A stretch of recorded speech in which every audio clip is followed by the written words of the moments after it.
The sea is really not a silent world, if you know how to tune in on it. With an instrument called a hydrophone, an underwater microphone, you can listen to the sounds made by sea life. In fact, to anything that goes on in the ocean. I was testing a very special set of highly sensitive hydrophones, which I had rigged up as a unit. To my underwater phones, a whale sounded like blasts on a tuba. A friendly seal sounded like a dog barking. A playful school of porpoises reminded me of schoolgirls chattering. And this school of fish sounded like galloping horses. I was making recordings of these sounds. Later, scientists in marine land of the Pacific would play them back at different speeds and analyze them to help solve some of the mysteries of the sea. I didn't know that before the day was over, I'd be using my hydrophones not to study common marine life, but I'd be using them to try to solve one of the strangest and most dangerous mysteries that I've ever encountered in the ocean. The slate said urgent, up. A message had come from my friend Ernesto Santilla, a marine specialist, asking me to fly immediately to Punta Serena on the coast of Baja California and to bring all my underwater equipment.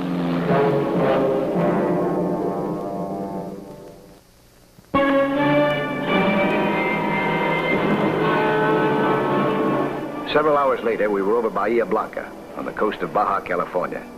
As we came in for a landing, I kept an eye out for anything unusual. I didn't see anything.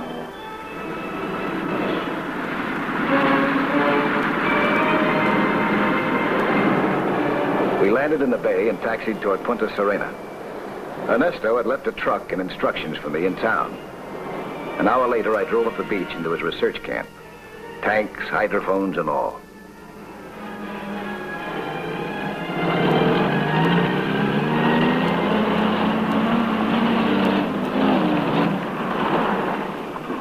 Hello, Mike. I'm glad you came. Ernesto, nice to see you again. Mike, did you see anything from the sky on your way in? Well, I saw a lot of things. I saw some whales near the bay. No. You saw nothing else unusual? No, nothing. Were you out toward the area of the channel, near the islands? No? What's wrong? Come with me. I want to show you something.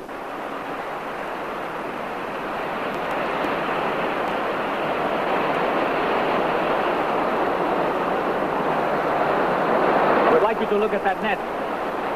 Got a hole in it. What's so unusual about that? This man, Julio, is prepared to swear that this hole was made by something as if from another world. A sea monster. Sea monster? That's right, a sea monster. He describes it as being so powerful that it makes the whales leap from the waters in fear. Well, a killer whale will do that too, you know. He says it set up an underwater turbulence that made the bell buoy in the channel ring as if the devil himself had hold of its tongue. You actually get a look at this sea monster? Sí, senor. He describes it as having long wild hair and eyes that burn. No, these are reliable men. They have been professional fishermen for 20 years. I know them both. They are very, very certain of their story. You see it too? Hernando had seen it the day before, at exactly the same place, at exactly the same time of day, 4:30. So they think it may come into that area at that time to feed. They differ in one way. Hernando saw no streaming hair. He describes it as being shining and circular, like a flying saucer. But they only got a quick glimpse of it, huh? Yes.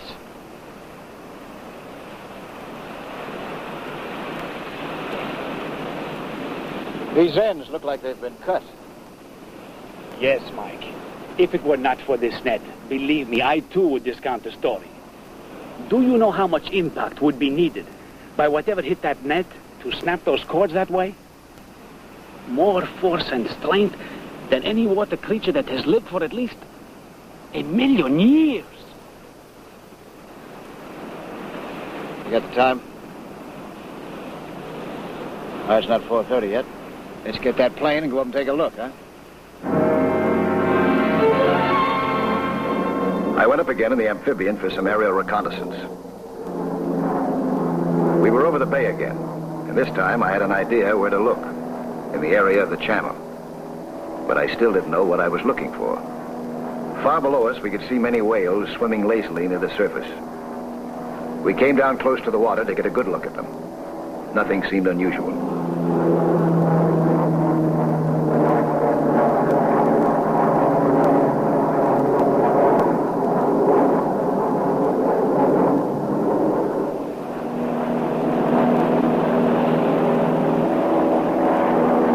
All of a sudden, a huge whale leaped out of the water as if terrified. Then another. And another. The whole herd was running and leaping in panic. We couldn't see what was causing it all below the surface. But there was something. I couldn't doubt that anymore. We went back to the camp to study the problem. We considered every possible angle. We studied charts, calculated currents, and consulted many of Ernesto's books. We knew that many supposedly extinct sea creatures had been discovered alive in recent years. Still, I couldn't accept the idea that any sea monster could create such a turbulence, panic a herd of whales, or push right through a heavy-duty net. Ernesto couldn't accept it either. But what other explanation was there?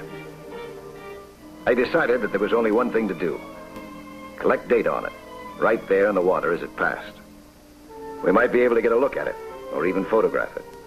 And with my hydrophones, we could at least record sound data on it. Julio agreed to be our guide. To solve this mystery of the sea, we were ready to risk our equipment, and perhaps our lives.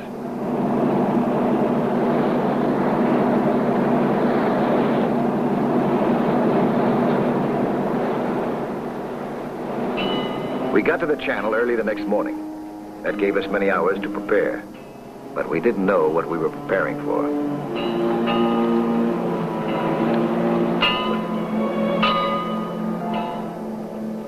As we loaded the dinghy, I realized how wise Ernesto was when he asked me to bring all my equipment. My experimental hydrophones would now be our underwater ears.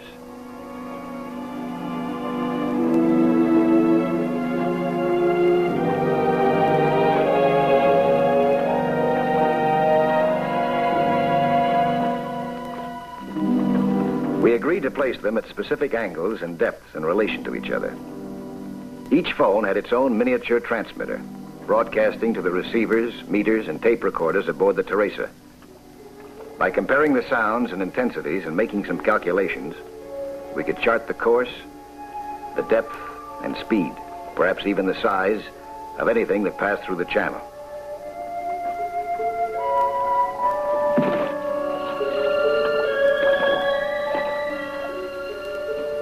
Julio rode me around in the dinghy as one by one I carefully set out the units of our underwater sound network.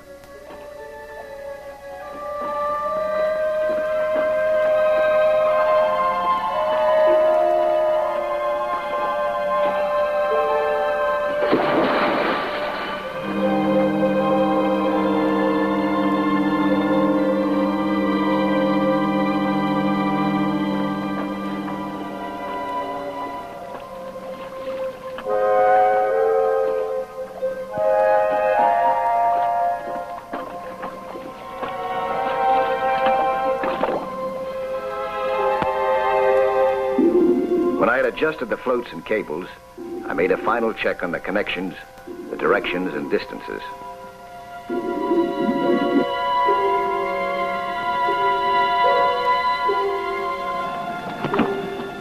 When I returned to the boat, Ernesto was already testing the system and was ready to work the controls.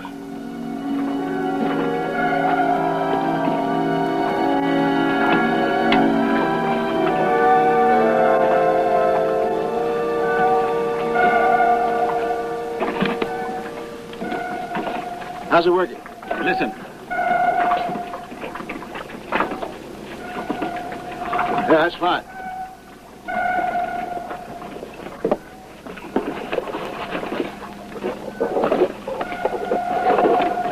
You are not going into the water again, Mike. Yeah. I just changed my tanks. These are full ones. The time is now too close. It will be too dangerous until we know what we are dealing with. Well, that's why I want to get a good look at it.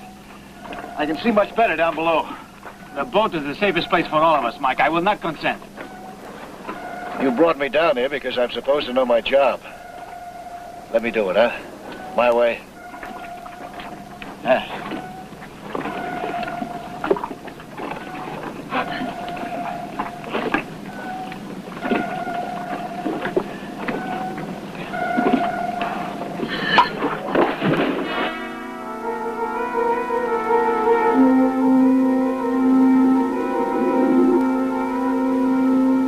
As I swam down to what I hoped would be a safe spot, I began to feel that Ernesto was right.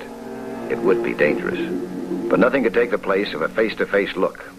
And whatever it was bound to be something that I'd never seen before. Maybe something no man had ever seen before. I found a good spot and waited.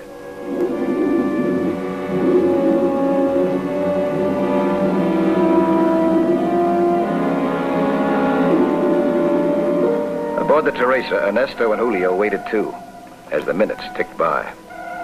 If the pattern remained the same, it would be on top of us in a few minutes.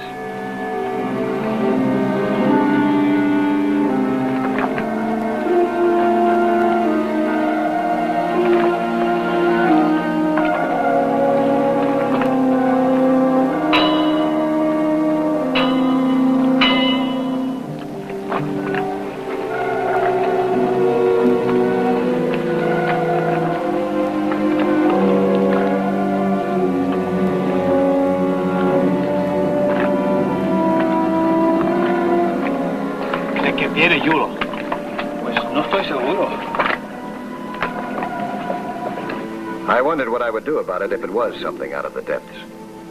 But even if I had wanted to change my mind, it was too late now to get back to the boat. I felt a faraway vibration in the water, and I heard an eerie sound. Whatever it was on its way. I braced myself and set the camera. I figured that no matter what happened to me, I might still get a photograph. Perhaps something of tremendous scientific value. Pepe! It comes! Even the whales are afraid!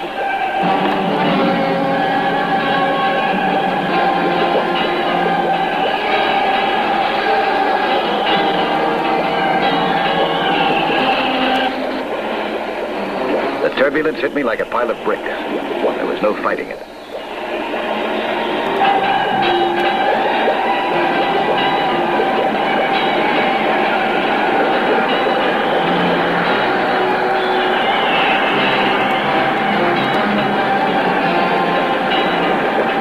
My body was tossed around like a feather. I was turned over and over. I knew that I wouldn't be able to get a picture, or even a look. I wondered if I lived to tell what had happened to me.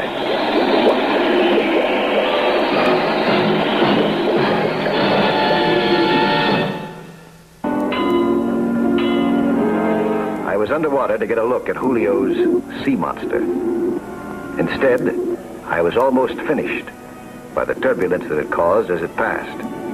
And I had seen nothing. My watch told me that I had lost track of several minutes. I was lucky that I hadn't drowned. I was dazed and exhausted, but otherwise unharmed.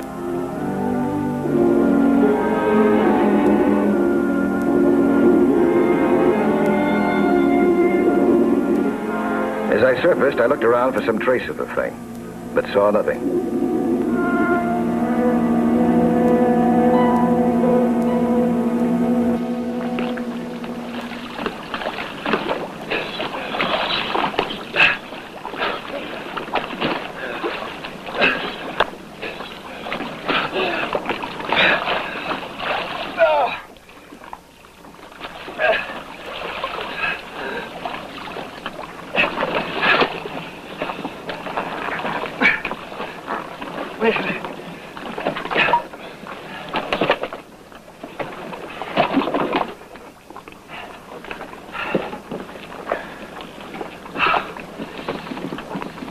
What is it? What did you see? Nothing. He came too fast. It was like being caught in a terrific underwater current. Oh, boy. Threw me around, knocked me over. I didn't even get a chance to take a picture of it. When I finally got up, it was gone. What about you? Did you see it? Well, we saw something different and really did not see anything. You were right, Mike. Its speed is fantastic. Nothing is sure. But the hydrophones picked it up from the beginning. After you rest, Mike, we'll play it back and start our analysis. Okay.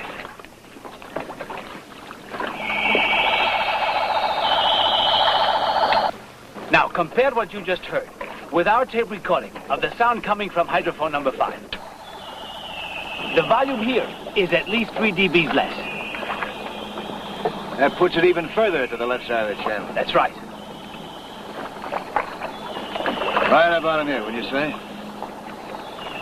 Never nearer than 20 feet from the surface. It sounds to me like it could be some form of that fish which you call skulker.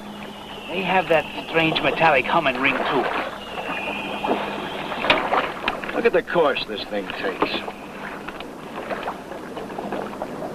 Comes straight in from the sea to the spot we've been observing it. And it makes a perfect 90-degree turn. Every time in the same place. That's a smart sea monster.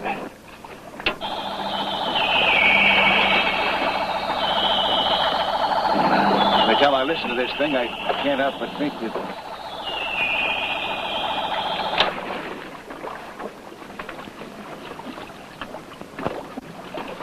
Now, you've got at least a half a dozen reinforced nets aboard, haven't you?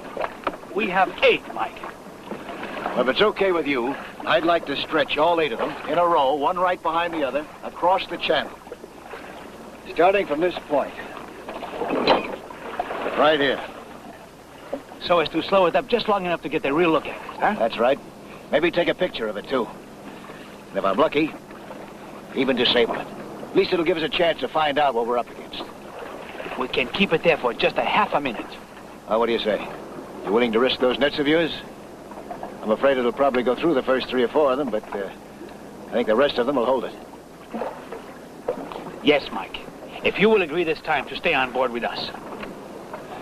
Until we have something in those nets, then I'll go down and take a picture of it, huh? Okay. Well, we have until 4:30 tomorrow. We got a lot of work to do. Let's start rigging those nets, huh? We worked the rest of the day and all of the next, rigging the nets. We finished just in time. We were watching the meter, which measured overall vibrations. If a net was hit, the needle of the meter would jump. It was almost time.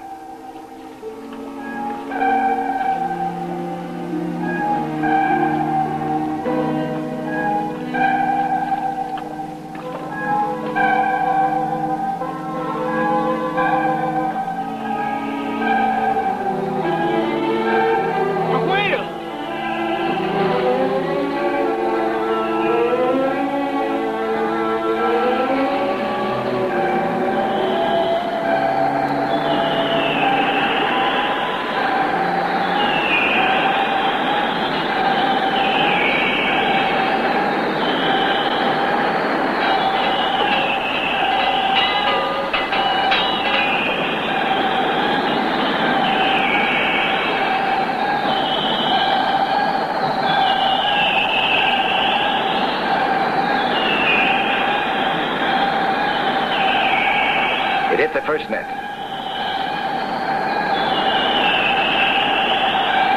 The second. And the third. But the fourth had a different sound. It seemed as if the thing was hanging there. I knew that I might have only seconds in which to look at it. As I sped downward, I wondered what was waiting for me in the fourth net. There was a clean hole in the first net. I swam through it.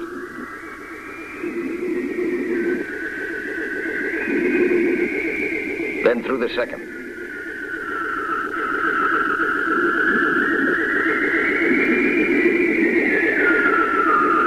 And through the third. And then I saw it. It looked like a mass of foaming bubbles. It wasn't any sea monster from out of the deep. It was a man-made monster, and one of the strangest devices that I had ever seen. At first, I could hardly believe that so small an object could have created such tremendous turbulence. But as I approached it, I understood better. Even with its power cut down by the damage it had suffered in the nets, it writhed, twisted, and strained like some live creature. I tried to find some way to put it out of action. I pulled on one of the antennae. It came off easily, and the pressure diminished slightly. Something has happened. That sound is not as strong. Say.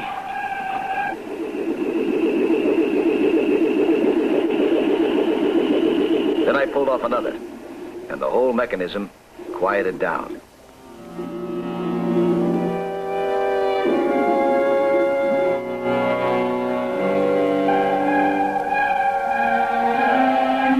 I examined it carefully to see if I could discover what propelled it, and to satisfy myself that I had really disabled it.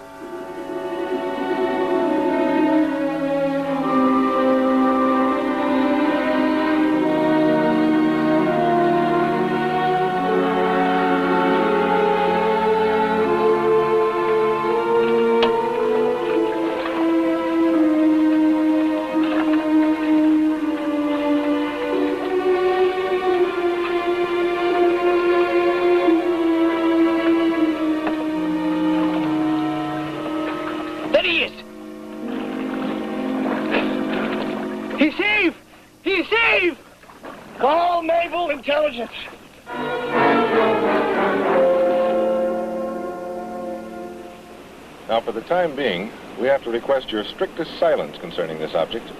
Later on, there may be an official announcement. Yeah, we understand. You sure that's what this is? Has every appearance of being an underwater satellite, built to orbit underwater in the same way that other satellites orbit in space. But how can so small an object cause such a tremendous turbulence? By its tremendous speed. And I must get that speed by using the pressure of the water itself for propulsion. Yes, I agree, senor. That's pretty ingenious, huh? You know that 90-degree turn you spoke of? Huh? Well, that's undoubtedly accomplished by the presence in here of an instrument which beams off these antennae and is set to automatically veer it away from any sizable solid object such as a coastline or a breakwater. But what is it doing down here in our Bahia? Got a theory about that. I drew a straight line down the coast, past San Francisco, Los Angeles, San Diego, down to this bay. I see. This is the first point at which the coast of Mexico projects out far enough to make it turn. That's right. So you know that could explain some of those strange sonar alarms and signals we've been getting the last couple of days in our coastal defenses. A thing like that could cause a lot of confusion, and in the wrong hands, armed as a weapon, tremendous danger. Have you any idea where it might have come from? Well, there is no one country which has a monopoly on scientific research these days, Mr. Nelson. This could have been developed by any one of a dozen countries, large or small. But we'll know after we've examined it further. And we'll know what to do.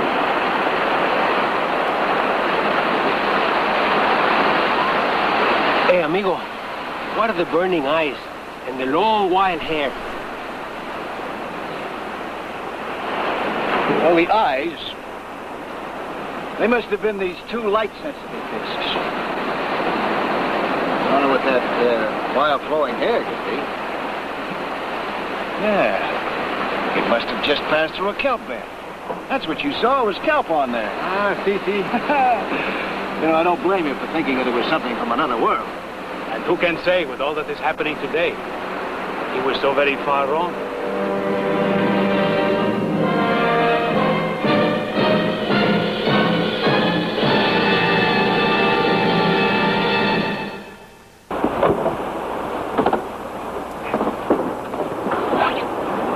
I'll be back next week at the same time with another sea hunt story. Plan to be with us again, huh?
met his death on the job.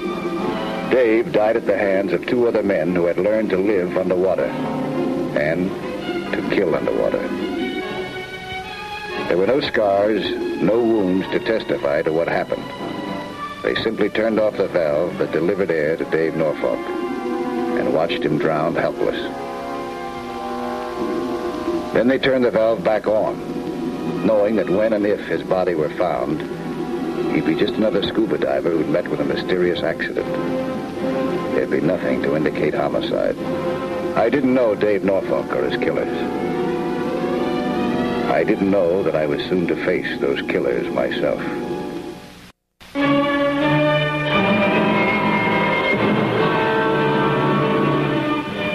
I learned about Dave Norfolk's disappearance a few days later from a man named Victor Halstaff, who looked me up at work. Halstaff was an official of the company which maintained the cable and employed Norfolk. Well, this man, the man that was drowned, was he just doing a purely routine job? That's right. That's what makes it so hard for us to understand. He was just checking cable. Job he'd done before a dozen times. There's all this cable underwater? Yeah. Runs out from shore about 20 miles to Sea Rock Island.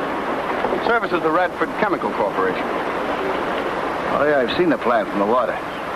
That's the place that makes chemicals out of kelp and seawater, isn't it? That's right. The plant covers the entire island, so they have this special cable. Of course, eventually, that'll be replaced for the radio telephone. But until it is, we're going to have to send men down there from time to time to check that line. Well, that's a white sandy bottom out there. Visibility is very clear. And still, an experienced man like Norfolk was drowned. Now, before we send any more men into there, we want the entire area checked by somebody who knows what it's all about. Underwater. We'd like you to be that man. Well, I don't know exactly what you want me to look for. Neither do we. We'd like you to look. I took the assignment because I'm interested in anything that concerns underwater safety.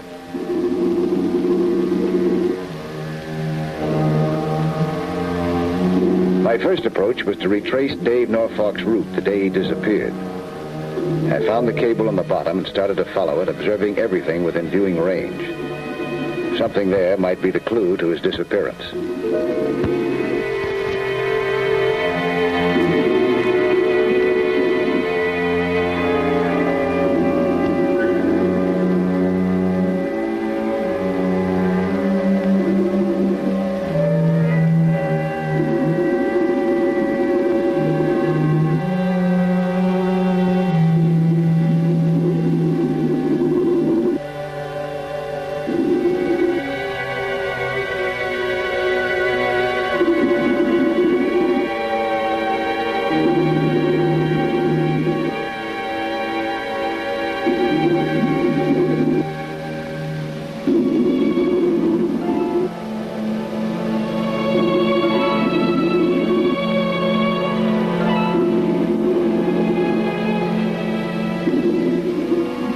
A giant bat ray was following the same course from the opposite direction.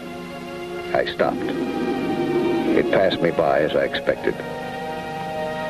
I wondered if such an encounter might have frightened Dave Norfolk into panic.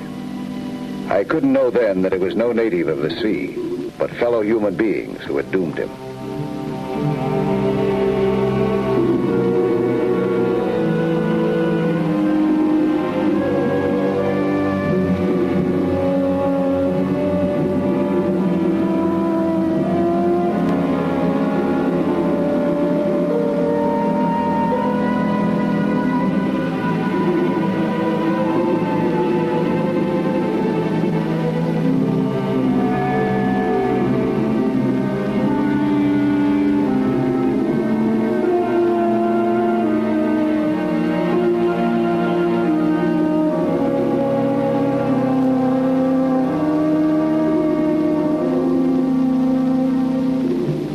Then a tiny piece of tape stirring in the current on the cable brought me to the beginning of an understanding of Norfolk's fate. It had been wrapped around the cable recently.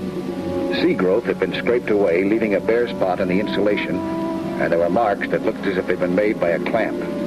Someone had been tapping the cable at this point.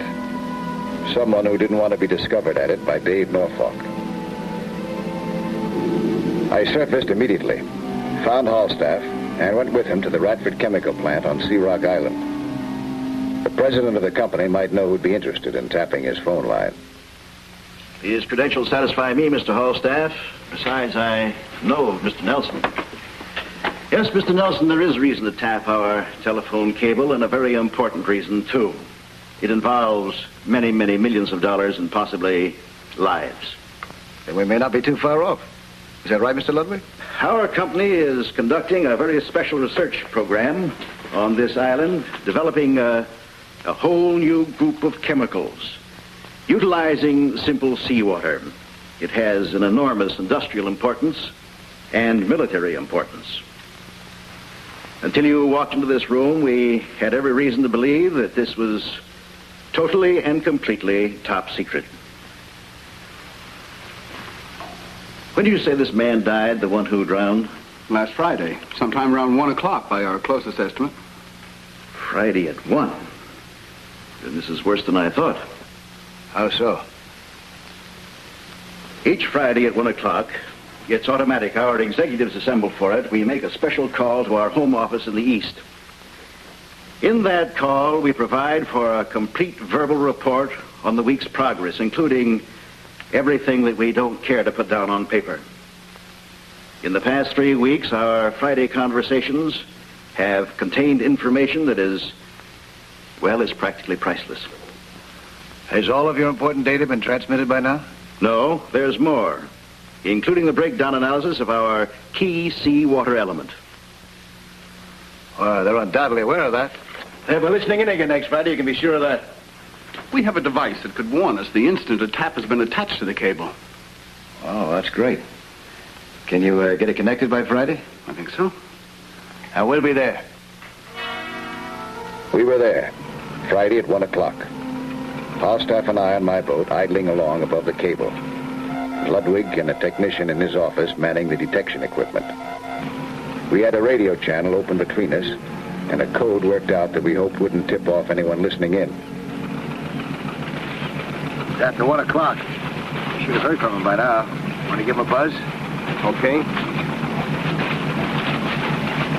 Dolphin, this is Angler. Anything new? Over. What'll I tell him? Nothing. Angler to Dolphin. We're underway, but we haven't sighted anything yet. Over. Over now. We waited.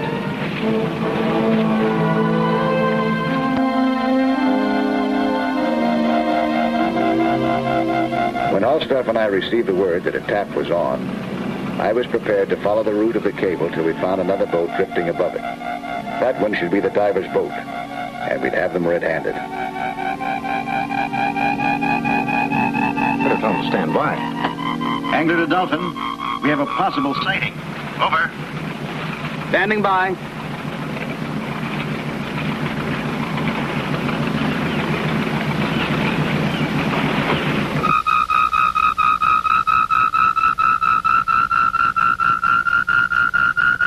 This is it. Hello, Dolphin. We have a positive sighting. A large school of tuna. Over. Roger, over and out.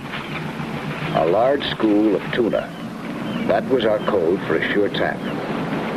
We took off at full speed.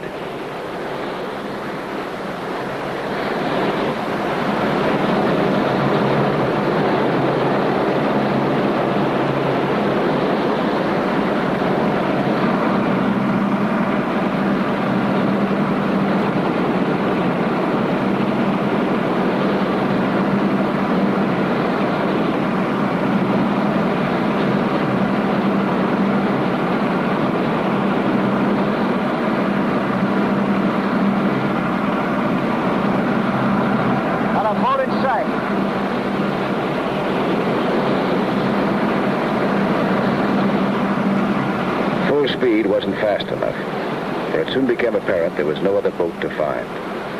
We searched the empty horizon in vain. We had the entire sea to ourselves. Whoever was tapping that cable below us had reached it some other way.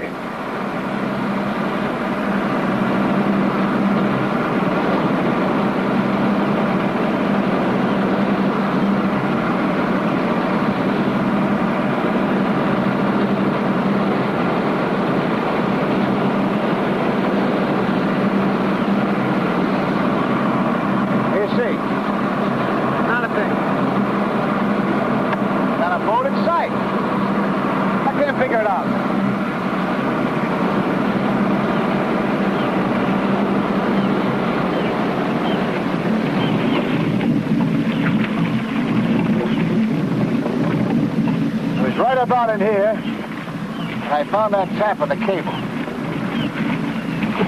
I'm going to go out and take a look, huh? Good idea. Take over the wheel, will you?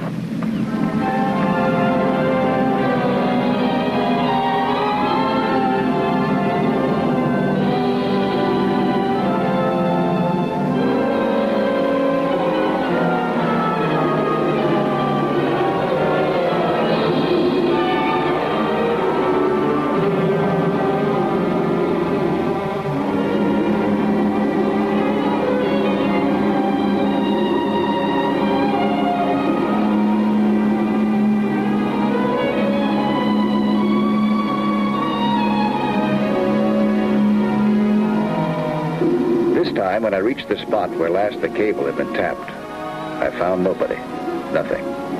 The tapper or tappers were too smart to return to the same place.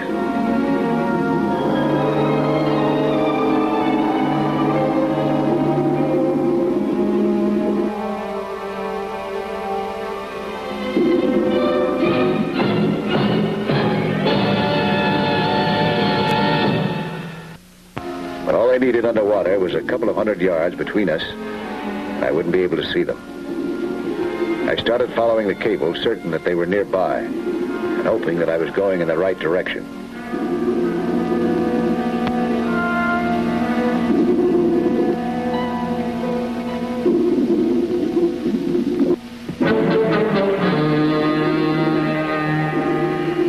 And there they were, listening in all right with a device that I'd never seen before, and recording the conversation on a tiny, waterproof wire recorder. There were two of them to one of me. I knew now that they were the killers. I had to take them by surprise.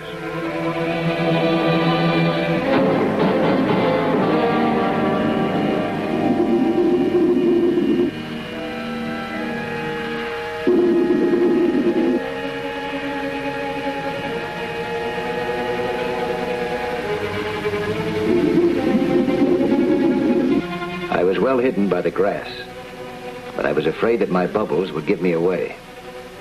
I breathed as little and as slowly as I could. Luckily, the sound of their bubbles covered the sound of mine.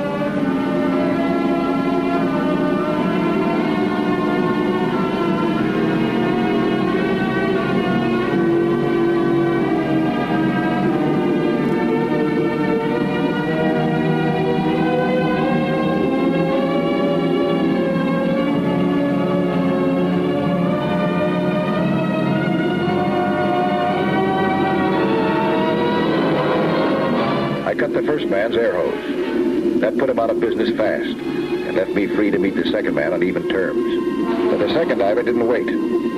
He had more to gain by escaping than fighting it out down there with me.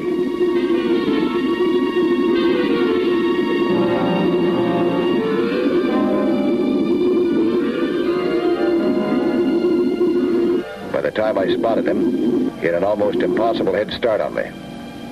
Still, knowing that Dick on the surface would take care of the first man when he came up for air, I went after his buddy.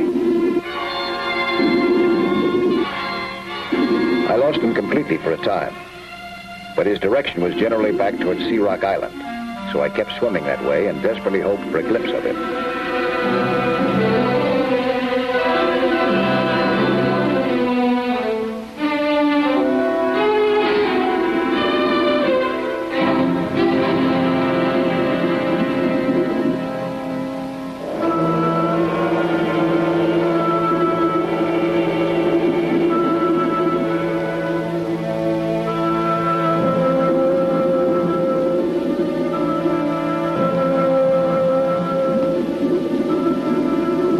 Finally, there he was, racing into a water tunnel of some kind that led from the Radford plant.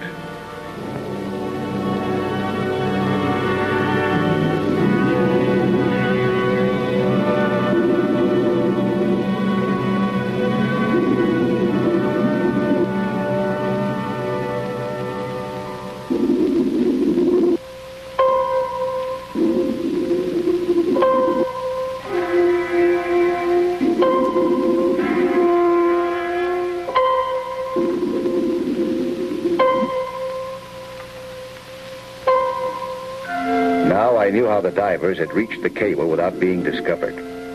They had come from the plant itself.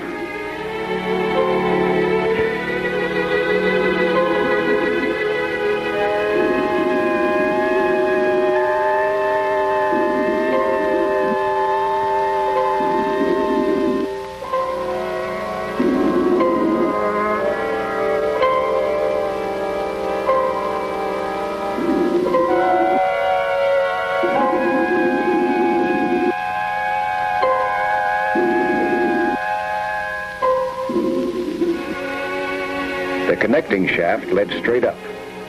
There was light coming from above. This had to be the diver's route.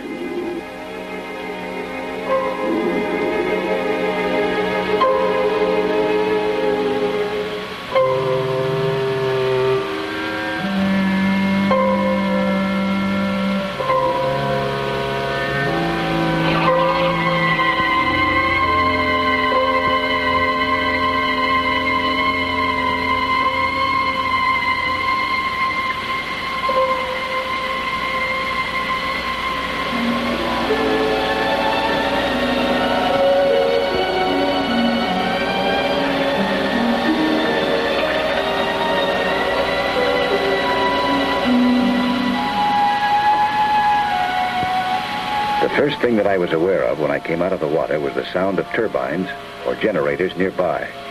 That explained the water tunnel.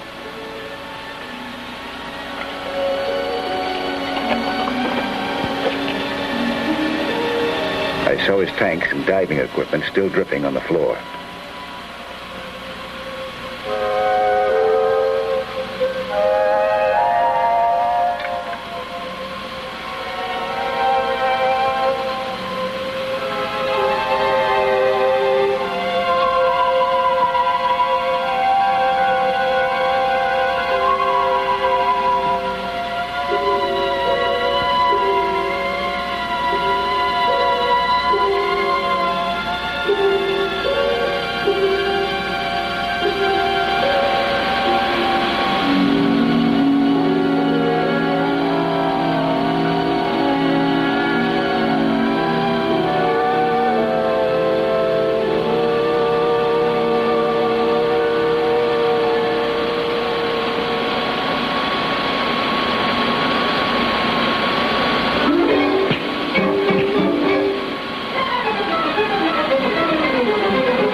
He was out cold.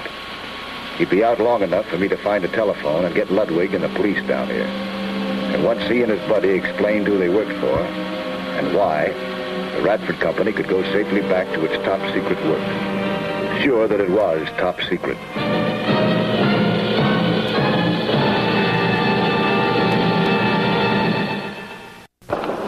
Hi, I'm Lloyd Bridges, inviting you to join us for another action-packed story of underwater adventure 1 week from today.